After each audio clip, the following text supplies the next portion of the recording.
తిరిగి జగన్మోహన్ రెడ్డి గారి మీద పడేయడం అనేటువంటిది నిన్న మొన్న చూసాం. అయితే ఆయన మాటలు చూసిన తర్వాత ఏమనిపించిందంటే బాప్ ఏక నంబరి బేటా 10 నంబరి. పూర్వం నుంచి ఇది హిందీ సామెత మనందరికీ తెలుసు. అబద్ధాలు, కుట్రలు, కుతంత్రాలు, మా నాయకుడి మీద వేసేటువంటి అబండాలు ఇవన్నీ కూడా తండ్రిని మించిపోయి 10 రెట్లు తండ్రిని మించిపోయినటువంటి స్థానంలో కొడుకు ఉండడం అనేటువంటిది చాలా గొప్పతనం. ఒకప్పుడు ఆయన గత ప్రభుత్వంలో కొంత బరువు ఎక్కువ ఉండేవాడు 2014 నుంచి 19 వరకు. సరే, ఆయన మీద ఏదో తప్పుడు ప్రచారాలు చేశారు, బరువు తగ్గాడు. బరువు తగ్గితే బుద్ధి కూడా పెరుగుతుంది అనుకున్నా. అబ్బే, బరువు మాత్రం తగ్గాడు తప్ప బుద్ధి మాత్రం ఎక్కడ పెరగలేదు. సింగపూర్లో ఏం సాధించామనంటే జగన్మోహన్ రెడ్డి గారు ఎవరితో లెటర్లు రాయించారు, ఎవరితో ఈమెయిల్స్ పెట్టించారు. అందుకనే సింగపూర్ ప్రభుత్వం మళ్ళీ మీతో కలిసి పనిచేయమని చెప్పింది. ఈ రకమైనటువంటి తప్పుడు ప్రచారం చేయడం మొదలుపెట్టారు. తీరా లేక ఆ ఈమెయిల్స్ ఎవరు పెట్టారని చెప్పి ఈ గతంలో కాదు కదా, ఎవరు పెట్టారని చెప్పి చూస్తే ఆ తెలుగుదేశం పార్టీకి చెందినటువంటి వారి కార్యకర్త పెట్టాడు. మాకున్నటువంటి సమాచారం మేరకు ఒక మురళీకృష్ణ అని చెప్పి ఒక ఎన్ఆర్ఐ ఆయన ట్వీట్ కూడా చేశాడు. మరి దాన్ని తీసుకొని వచ్చి వైఎస్ఆర్ కాంగ్రెస్ పార్టీకి చెందినటువంటి నాయకులు ఎవరో మురళీకృష్ణ పెట్టారట. ఆ మురళీకృష్ణ అనేటువంటి వ్యక్తికి వైఎస్ఆర్ కాంగ్రెస్ పార్టీకి సంబంధం ఉంది కాబట్టి మన రాష్ట్ర ప్రతిష్టని దిగజార్చారు అనేటువంటి మాటలు కొడుకు చెప్తా ఉన్నాడు. అసలు వీరు ఏమనుకుంటున్నారంటే ఈ ఆంధ్ర రాష్ట్రం అనేటువంటిది నారావారి రాజ్యంలాగా, వారి సామ్రాజ్యంలాగా, చంద్రబాబు నాయుడు గారు ఏమో దానికి రాజులాగా, ఈయన యువరాజులాగా ఫీల్ అవుతా ఉన్నారు. అంటే ఈ రాష్ట్రంలో మనం గొప్పగా చెప్పుకునేటువంటి ప్రపంచంలోనే అతిపెద్ద ప్రజాస్వామ్యం అని చెప్పుకునేటువంటి భారతదేశంలో ఉన్నటువంటి ఆంధ్రప్రదేశ్ రాష్ట్రానికి భారతదేశ ప్రజాస్వామ్యానికి సంబంధం లేదు. ఇక్కడ ఏ చట్టం చేసినా, ఏమి అమలు చేసినా, ఏం మాట్లాడినా, ఏ కార్యక్రమాలు చేసినా అది మా నారావారి రాజ్యాంగం, రెడ్ బుక్ రాజ్యాంగం అనేటువంటి విధంగా వీరు మాట్లాడుతున్నటువంటి తీరు మనం చూస్తూ ఉన్నాం. ఆయనే నిన్న మాట్లాడుతూ చెప్పారు. ఏం చెప్పాడు? 95 నుంచి మా నాన్నగారికి సింగపూర్తో సంబంధాలు ఉన్నాయని. మేము కూడా అదే చెప్పాం, మేమేం తప్పు చెప్పలేదే. గతంలో 3 రోజుల క్రితం నేను మాట్లాడినప్పుడు కూడా అదే చెప్పా. మీ నాన్నగారికి సింగపూర్తో సంబంధాలు ఉన్నాయనే చెప్తున్నాం. దాన్ని మీరు రాటిఫై చేశారు. సరే, ఎన్నిసార్లు వెళ్ళారంటే 58 సార్లు వెళ్ళారు 95 నుంచి 2025 వరకు. అంటే 30 సంవత్సరాల్లో 58 సార్లు వెళ్ళారు. అందరూ ఏమనుకున్నారు? పెట్టుబడులు పెట్టడానికి వెళ్ళారు, పెట్టుబడులు తీసుకురావడానికి వెళ్ళారని చెప్పి పెట్టుబడుల కోసం అంటే ప్రజలు ఏమనుకుంటారు? పెట్టుబడులు తీసుకురావడానికి వెళ్ళారు అనుకుంటారు. తప్పు. ఈయన సంపాదించినటువంటి అవినీతి సొమ్ముని పెట్టుబడులు పెట్టడానికి వెళ్ళాడు సింగపూర్ ఆయన. నేను ఈరోజు సవాల్ చేస్తా ఉన్నా ముఖ్యమంత్రి గారికి, ముఖ్యమంత్రి గారి కొడుక్కి సవాల్ చేస్తా ఉన్నా. 2014-19 మధ్యలో మీరు చేసుకున్నటువంటి సింగపూర్తో చేసుకున్నటువంటి కన్సార్టియం ఏదైతే ఉందో అందులో 1691 ఎకరాలు సీడ్ క్యాపిటల్ ఏదైతే మీరు ప్రతిపాదించారో అందులో ఈ రాష్ట్ర ప్రభుత్వం, ఆ రోజు ఆంధ్రప్రదేశ్ రాష్ట్ర ప్రభుత్వం 12,000 కోట్ల రూపాయలు పెట్టుబడులు పెట్టడానికి, పెట్టుబడులు పెట్టేదేమో రాష్ట్ర ప్రభుత్వం, 58% వాటా ఏమో సింగపూర్కి సంబంధించినటువంటి సంస్థలకేమో 58% వాటా. వాళ్ళు ₹1 పెట్టుబడి పెట్టరు. టర్నోవర్లో మాత్రం 91.5% ఆ సింగపూర్ వాళ్ళకి, 8.5% మాత్రమే రాష్ట్ర ప్రభుత్వానికి. ఎక్కడన్నా ఉందండి? ఇది పెద్ద స్కామ్ కాదా?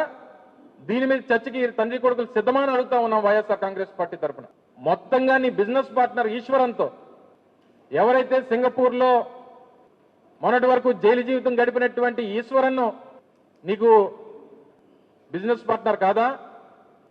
2014-19 మధ్యలో ఎన్ని మార్లు ఆయన్ని ఈ ఆంధ్ర రాష్ట్రానికి తీసుకుని వచ్చావు? తరువాత 2021లో ఆయన్ని ఎందుకు అరెస్ట్ చేశారు?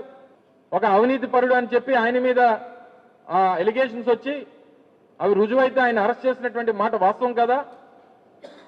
అటువంటి వ్యక్తితో మీకున్నటువంటి సాన్నిహిత్యం ఉందా లేదా అనేటువంటిది ఎవరికైనా అనుమానాలు ఉన్నాయా? ఇన్ని కార్యక్రమాలు, ఇన్ని తప్పుడు కార్యక్రమాలు చేసి మళ్ళీ ఇంకా సింగపూరు, దావోస్ అని చెప్పి నువ్వు మాట్లాడుతూ ఉంటే ఏం సాధించారు ఈ 15 మాసాల్లో చెప్పండి? నువ్వు సింగపూర్లో వెళ్ళి మాట్లాడినటువంటి 3 పోర్టుల నిర్మాణం వైఎస్ఆర్ కాంగ్రెస్ పార్టీలో జరిగింది. అది రామయ్యపట్నం కానీ, మూలపేట కానీ, మచిలీపట్నం కానీ దాదాపు 12,000 కోట్ల రూపాయలు పెట్టుబడితో ఆ రోజు వైఎస్ఆర్ కాంగ్రెస్ పార్టీ జగన్మోహన్ రెడ్డి గారి నేతృత్వంలో ఆ సంబంధించినటువంటి శాఖ మంత్రిగా ఆ రోజు వైఎస్ఆర్ కాంగ్రెస్ పార్టీ ప్రభుత్వం హయాంలో జరిగినటువంటి మాట వాస్తవం కాదని చెప్పగలవా? నువ్వు వెళ్ళి చెప్పుకున్నటువంటి గొప్పలు మేం చేసినటువంటి ఆ కార్యక్రమాల గురించి కాదా అని అడుగుతా ఉన్నా.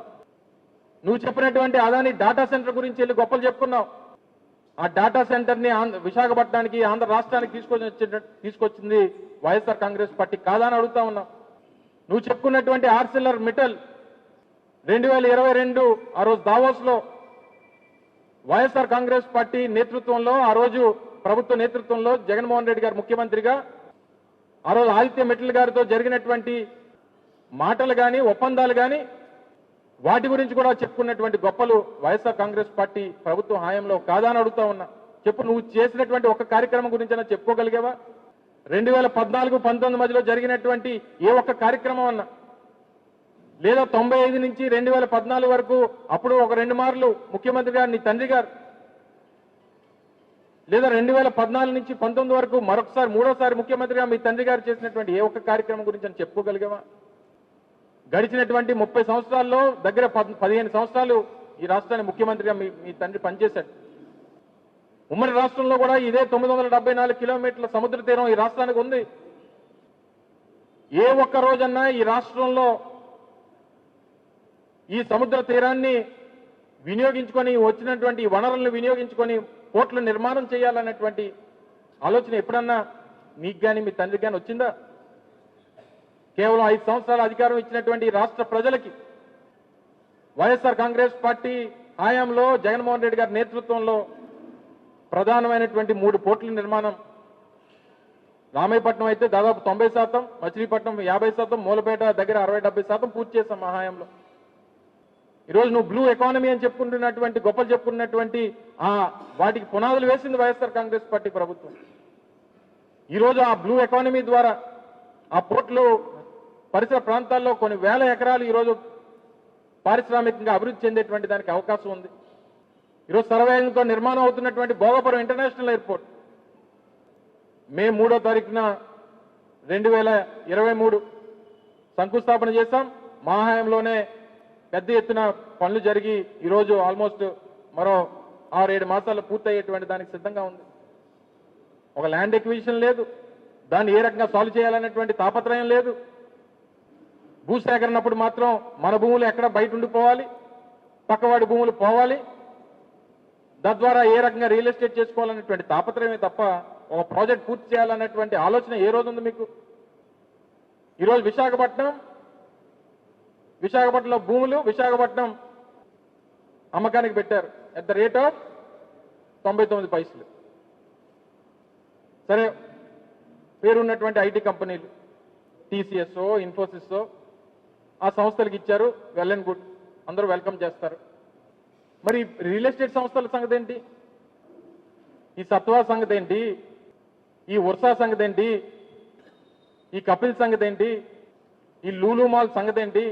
అంటే పెద్ద కంపెనీలు, పేరున్నటువంటి కంపెనీలకి 99 పైసలకి అని చెప్పి ముందు పెట్టి మీరు చేస్తున్నటువంటి తతంగం అంతా కూడా ఈ రియల్ ఎస్టేట్ సంస్థలకు అన్నింటినీ కూడా కట్టబెట్టాలి. నీ డ్రైవర్లకి, నీ తాబేదారులకి, నీ వెనకాల తిరిగేటువంటి నీ బంట్రోతులకి నువ్వు ఇచ్చేసి నువ్వు విశాఖపట్నంలో భూములన్నీ కూడా అమ్మకానికి పెట్టేస్తావా? మళ్ళీ తిరిగి దాని మీద కూడా మా మీద తప్పుడు ప్రచారం. చెప్పండి, లూలు మాల్ విషయంలో ఏ ఒక్కరన్నా దీన్ని సమర్థిస్తారా? విశాఖపట్నం నడిబొడ్డున ఉన్నటువంటి 13.5 ఎకరాలు 1350 కోట్లు, కనీసం అంటే కనీసం 100 కోట్ల రూపాయలు విలువ వేసుకున్న 1350 కోట్ల రూపాయలు విలువైనటువంటి భూమిని పర్ స్క్వేర్ ఫీట్ రూపాయిన్నరకి ఇచ్చేస్తావా? 99 సంవత్సరాలక